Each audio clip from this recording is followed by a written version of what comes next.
நண்பர் வந்து ஒரு பேட்டி கொடுத்துருக்கிறாரு. ஆதவன் செய்தி தொடர்பாளர் வந்து அவர்கிட்ட வந்து பேட்டி எடுக்கிறாரு. இதில் என்ன கேள்விகள்லாம் கேட்டிருப்பார் அப்படின்னா, மது ஒழிப்பு மாநாடை பற்றி திருமாவர்களை பற்றி தான் இதனுடைய விமர்சனங்கள் இருக்குது. இதில் மரக்காணம் மற்றும் கள்ளக்குறிச்சி 2 பகுதியிலையும் பாதிக்கப்பட்ட மக்கள் வந்து தலித் மக்கள் என்று தமிழர் பாண்டியன் வந்து ஆக்கப்பூர்வமாக சொல்லியிருப்பார். அந்த நிகழ்ச்சியை பார்த்தீங்க அப்படின்னா உங்களுக்கு தெரியும். அதனுடைய லிங்கை வந்து நான் கீழே டிஸ்கிரிப்ஷனில் கொடுக்குறேன். அது மட்டும் இல்லாமல் சரக்கு கடை, அதாவது மதுபான கடை இயங்குறது தலித்களால் தான், உழைக்கும் மக்களால் தான், உழைக்கும் வர்க்கத்தால் தான் வந்து நடக்குது அப்படின்றார். அது மட்டும் இல்லாமல் தலித் மக்கள் தான் அது 12 மணிக்கு முன்னாடி பார்த்தீங்க அப்படின்னா 12 மணிக்கு முன்னாடி வரிசையில் நிற்பாங்க அப்படின்னு சொல்லி அந்த செய்தியில் சொல்லியிருப்பார். 12 மணிக்கு முன்னாடி எல்லாரும் நிற்பாங்க, வரிசையில் நிற்பாங்க.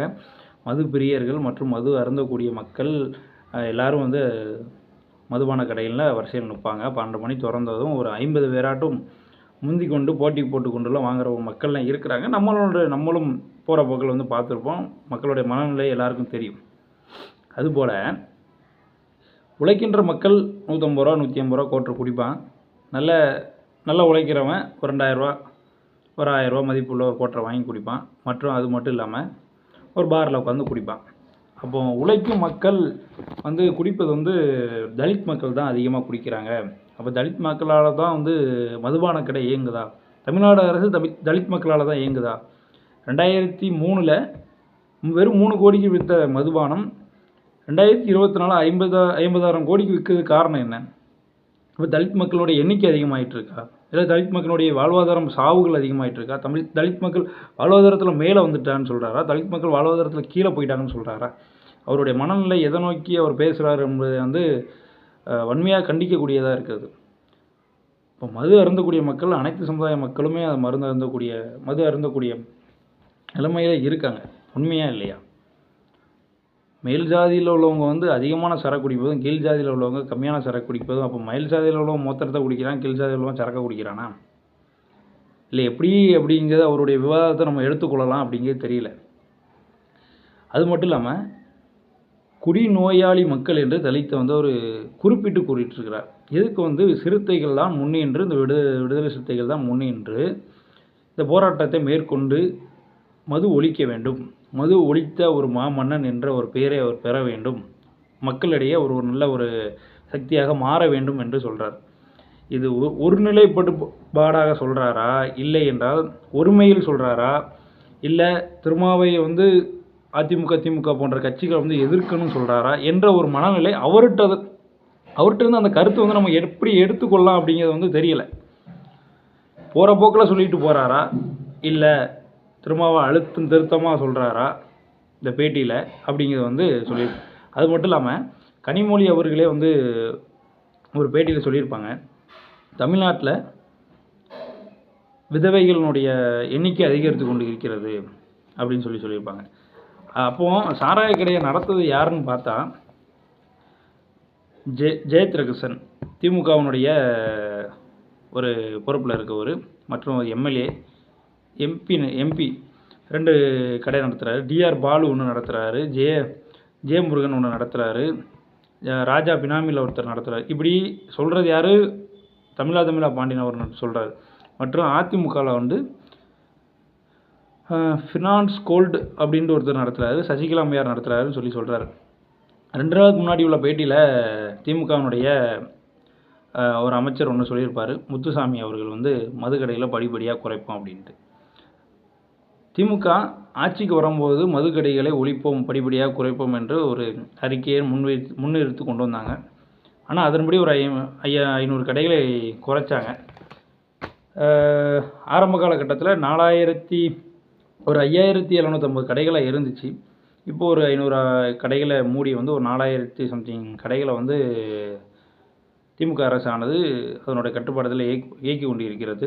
இந்த மது ஒழிப்பு மாநாட்டு ஆரம்பித்ததிலிருந்து பல கேள்விகளும் பல விமர்சனங்களும் விடுதலை சிறுத்தை கட்சியை நோக்கியும் திமுக அரசை நோக்கியும் அதிமுக அரசை நோக்கியும் தான் சென்று கொண்டு இருக்கிறது.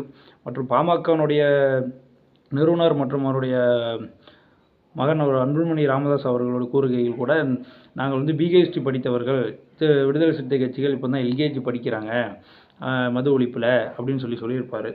பிஹெச்டி படித்தாலும் எல்கேஜி படித்தாலும் எல்கேஜிலேருந்து தான் பிஹெச்டி போகணும். ஆனால் அதை வரவேற்கிறோன்னு சொல்லி பல முற்றுக்கட்டைகள் கொடுத்துருப்பாரு. அதற்கு திருமாவளவனும் வந்து அதுகளுடைய விளக்கத்தை இன்றைக்கியுடைய செய்தி தொடர்பில் சொல்லியிருப்பாங்க. ஆக மொத்தம் என்ன தெரியுதுன்னா, விடுதலை சிறுத்தை கட்சி ஒரு மையப்புள்ளியாக ஒரு விஷயத்தை எடுக்குன்னா அது வெற்றிகரமாக இருக்கோ இல்லையோ அது பல விமர்சனங்களுக்கு எழுது.